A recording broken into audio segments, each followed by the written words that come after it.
Here we are on Brunch with Brian this morning. Today we're going to talk about the art of persuasion, the amazing art of persuasion. How do you have people? How do you win over people? How do you help them decide to uh, make the choice with you, sell their house to you, or buy with you?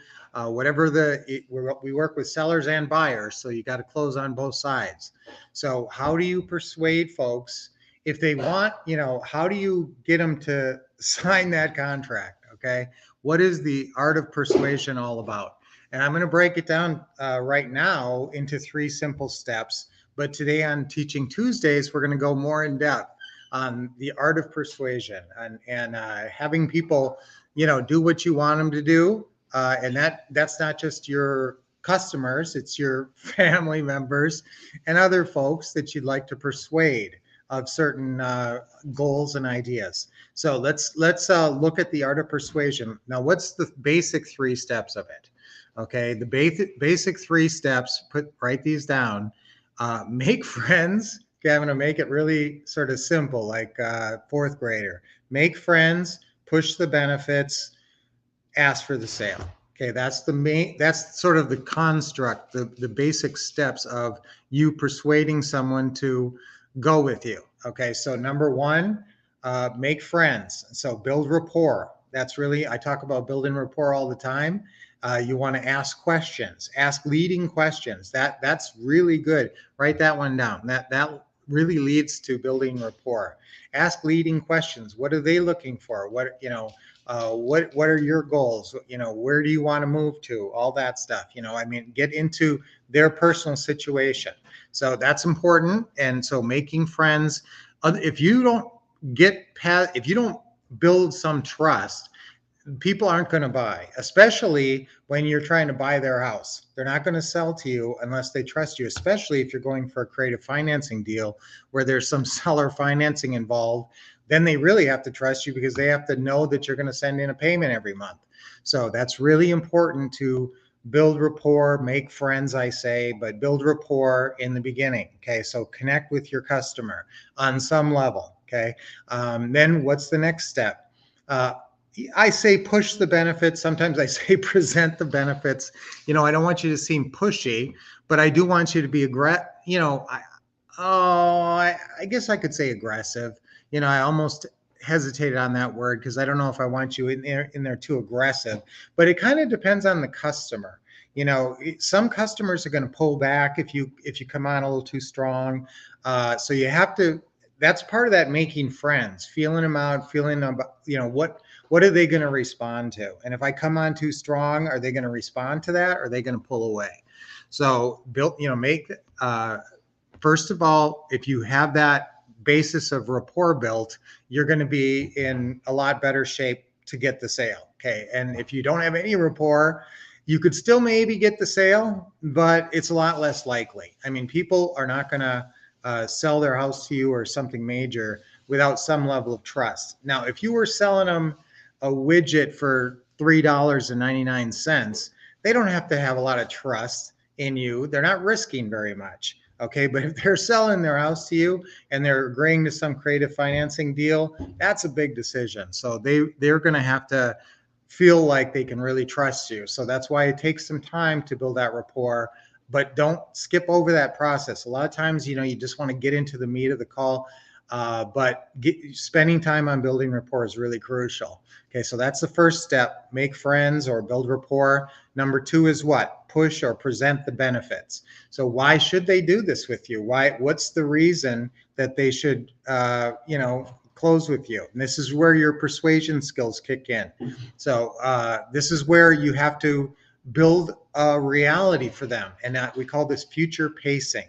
It's where you say, now, won't this be great? A year from now, when Christmas rolls around again, you're going to, this is when you're talking to a buyer, you're going to love the fireplace. You're going to have your little Christmas trees by the fireplace and all that. And, so Lynette was always great. She sold new homes, and she actually set the state record in Arizona when she sold 41 homes in 1 month. Is that crazy? And that was in new home sales because she's so good at this art of persuasion. She's really good at presenting the benefits, showing the property. And that's the cool thing with the new home business is you've got the customer there, you've got the product there. All you got to do is get them to sit down at the desk and write up some paperwork. Okay, so Lynette was really good at the art of persuasion and closing people there. Now, another part of this is building a sense of urgency.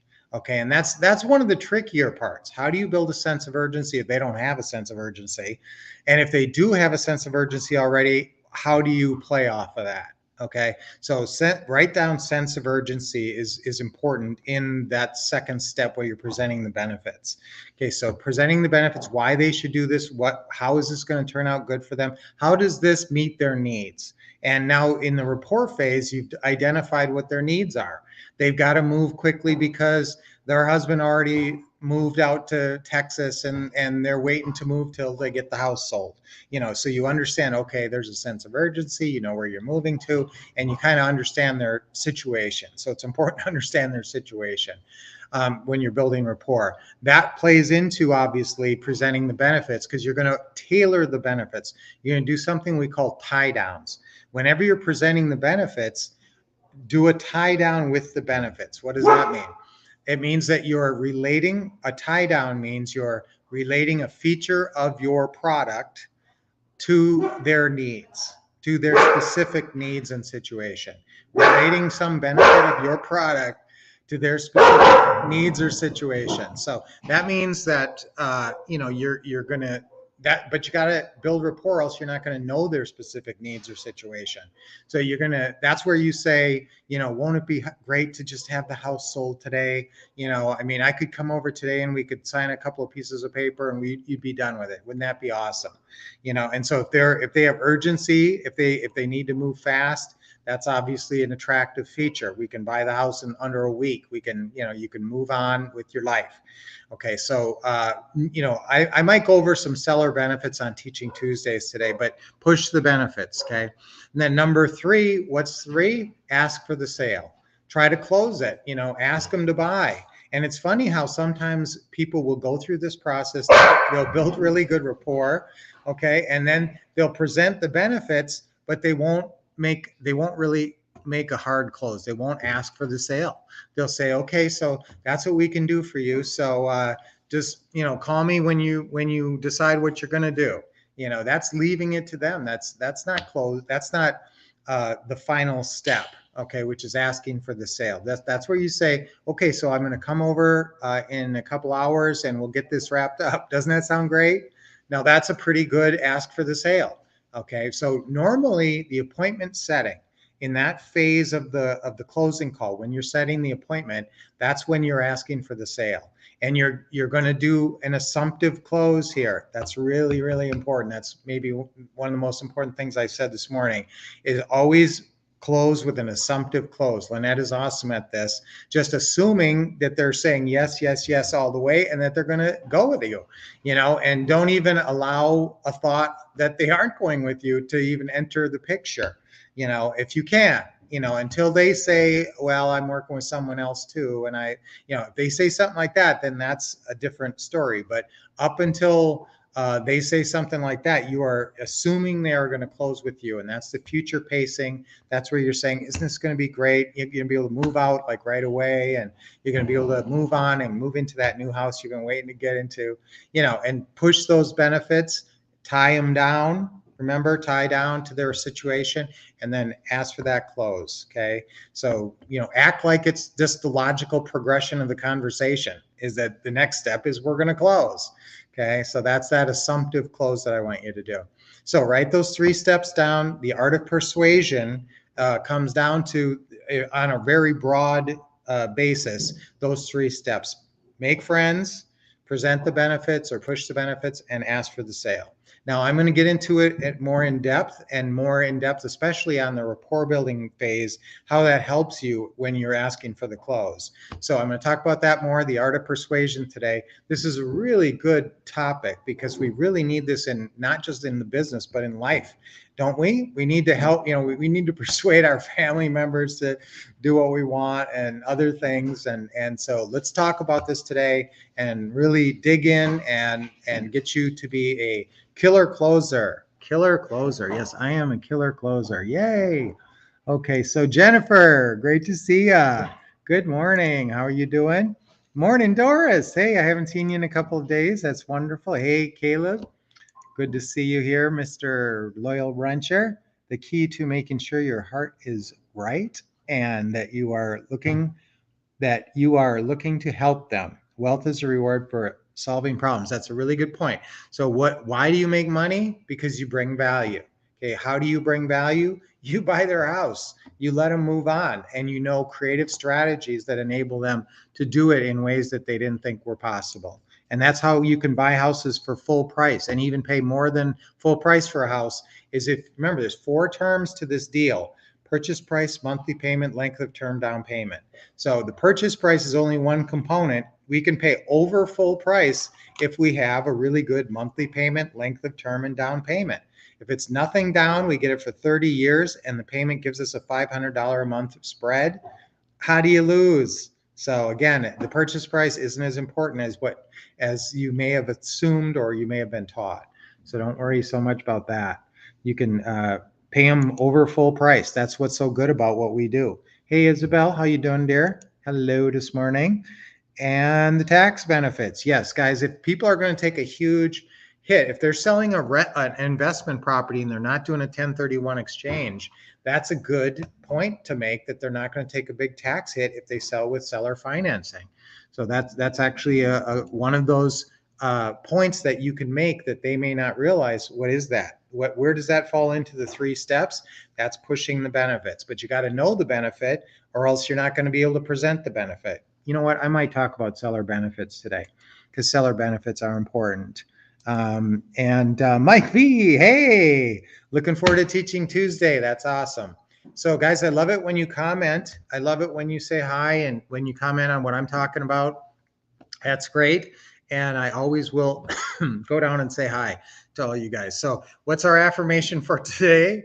Our affirmation for today is I'm great at persuasion. I'm great at persuasion. Okay, let's do that one. Affirmation 3 times on 3. Ready? 1, 2, 3. I'm great at persuasion.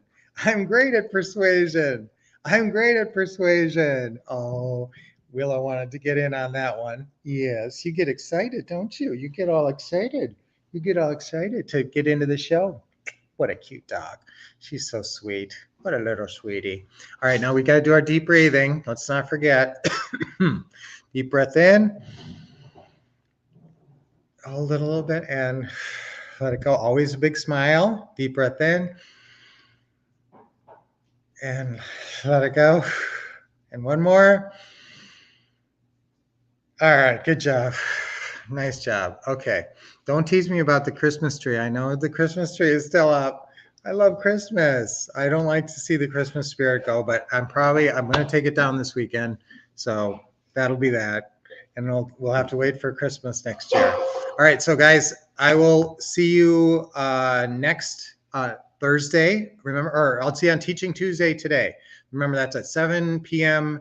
Eastern, 4 p.m. Pacific, and then we repeat it 3 hours later. So if you can't catch it on the first one, make sure you're on that second one. Remember, 10 o'clock Eastern, 7 p.m.